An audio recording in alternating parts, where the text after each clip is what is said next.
बीज रूपी वचन को जागृत करने के लिए, which is put in you, जो आप में रखा गया है, which becomes your new man. जो आपका नया मनुष्यत्व बनता है। So actually you are born from the anointed word. तो वास्तविकता में आपकी पैदाइश एक अभिषिक्त वचन से होती है। When the spirit and the word comes together, जब आत्मा और वचन एक साथ आते हैं, that's how a child of God is born. इस तरीके से खुदावंत के एक बच्चा पैदा होता है। In case of Lord Jesus Christ, प्रभु यीशु मसीह के मामले में the spirit and the word came together, and that anointed word for that age was spoken by a messenger, Gabriel. आत्मा और वचन एक साथ आए और वो अभिषिक्त वचन एक संदेशवाहक जिब्राइल फरिश्ते के द्वारा बोला गया। And Mary took that word, और मरियम ने उस वचन को लिया, be it unto me according to thy word, आपके वचन के अनुसार मेरे साथ हो, and that word became flesh. और वो वचन देहधारी हो गया। Can we say amen? क्या हम आमीन कह सकते हैं? God really bless you. प्रभु आपको वास्तव में आशीष दें। Exactly the way our Lord Jesus is born ठीक सटीकता पूर्ण जिस तरीके से प्रभु यीशु मसीह पैदा हुए, would be a pattern for every child later to be born. ये एक नमूना ठहरेगा हर एक बच्चे का जो बाद में पैदा होगा। Not by sex. सेक्स के द्वारा नहीं। Sex brought this old man.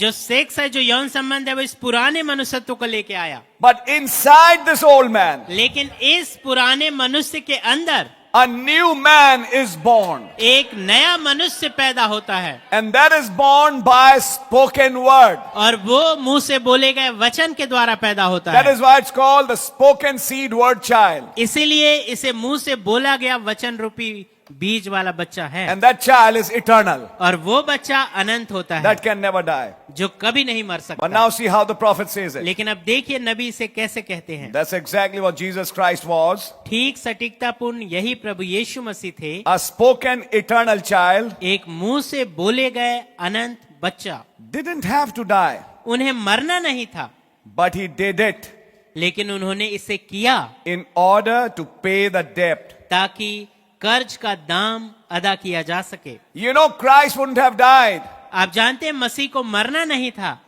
but he suffered death लेकिन उन्होंने मृत्यु को सहा for you and for me, आपके लिए और मेरे लिए, to pay the price, to pay the debt. ताकि इस दाम को, इस कर्ज को अदा करें। That's the only way it could be paid. यही एकमात्र तरीका था जिससे इसका भुगतान हो सकता था। Nobody else could do it. कोई और इसे नहीं कर सकता था। They was all sexual born. वो सब के सब यौन संबंध से पैदा थे, At the devil, his plan.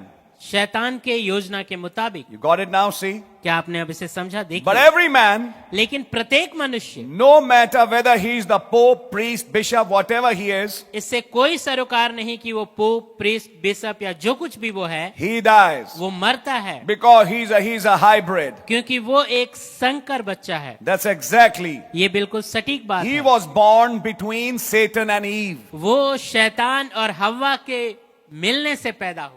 You see, try to understand. आप इसे समझने की कोशिश करें। When Satan and Eve came together, जब शैतान और हव्वा एक साथ आए, that was when sex was introduced. ये वो समय था जब यौन संबंध का परिचय दिया And गया। every child born by sex और हर एक बच्चा जो सेक्स के द्वारा पैदा हुआ, is born of that fruit वो उस फल के द्वारा पैदा हुआ है which Eve ate, जो हव्वा ने खाया, and that brought death. और वो मृत्यु लेके आया। I think you understand it. मैं आशा करता हूँ आप इसे समझ रहे हैं। He was born between Satan and Eve, वो शैतान और हव्वा के बीच में पैदा हुआ and है, they call it whatever you want to. और वो इसे जो कुछ भी कहना चाहे, आप कहना चाहें कह सकते It हैं। was Satan and Eve. ये शैतान और हव्वा थी। The original word had nothing to do with it. उस मूल वचन का उससे कुछ भी लेना देना नहीं था। The original word was life. वो मूल वचन जीवन था। He had hybrided, उसने इसे संकरित कर दिया था, and it brought death. और ये मृत्यु लेके आया। We have been seeing this thought very much from the very beginning. हम इस विचार को बहुत ज्यादा बिल्कुल शुरुआत से देख रहे हैं। Mixing in God's thoughts bring death. खुदावंत के विचार में मिलावट करना मृत्यु ले आता है, And that person dies. और वो व्यक्ति मर जाता है। I think this much is clear. मैं आशा करता हूं इतना क्लियर है। And brought it. And when the church today, और जब कलीसिया आज, that's called themselves Pentecostal, जो अपने आप को पेंटिकॉस्टल कहते हैं, call themselves Baptist, अपने आप को बैप्टिस्ट कहते हैं, whatever they want to, जो कुछ भी वे कहना चाहें, when they hybrid this word with dogma, जब वे इस वचन को संकरित कर देते हैं डॉगमा के साथ। what is dogma? एक डॉगमा क्या है? A man-made thought. एक मनुष्य के द्वारा बनाया गया विचार, A man-made rule. एक मनुष्य के द्वारा बनाया गया कोई कानून, कोई नियम। It was not God-made. ये खुदा के द्वारा नहीं बनाया गया, It's man-made. ये मनुष्य के द्वारा बनाया When गया। you mix it with the word, जब आप इसे वचन के साथ मिलाते हैं, it brings death. ये मृत्यु लेके आता है। It produces a dead child. ये एक मरे हुए बच्चे को पैदा करता है, And she can't have no life in her. और वो उसके अंदर कोई जीवन लेके नहीं आ सकती। She is dead. वो मरी हुई है And her children is dead. और उसके बच्चे भी मरे हुए Now हैं। turn with me to the book of Revelations. अब मेरे साथ निकालें प्रकाशित वाक्य की पुस्तक, And we are going to turn to chapter 3. और हम लोग इसका तीसरा अध्याय निकालेंगे, Chapter 2 rather. दूसरा अध्याय बल्कि। This is the message to the Thyatirian church age. ये संदेश है थुआतिरा की कलीसिया काल को, And he is now writing to that woman Jezebel.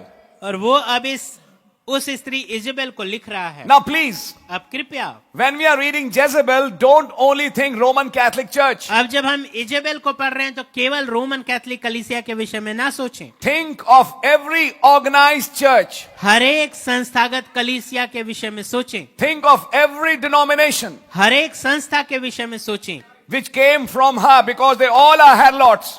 जो उसमें से निकल के आई, क्योंकि वे सब की सब वेश्याएं हैं। May it be Jezebel and may it be her daughters. It's the same thing. चाहे ये इजेबेल हो, चाहे ये उसकी बेटियां हो, वे सब के सब एक ही बात हैं। So now notice, तो अब ध्यान दें, what does the Bible say? Bible क्या कहती है। In verse 21. 21वीं आयत में, Sorry, we read from verse 20.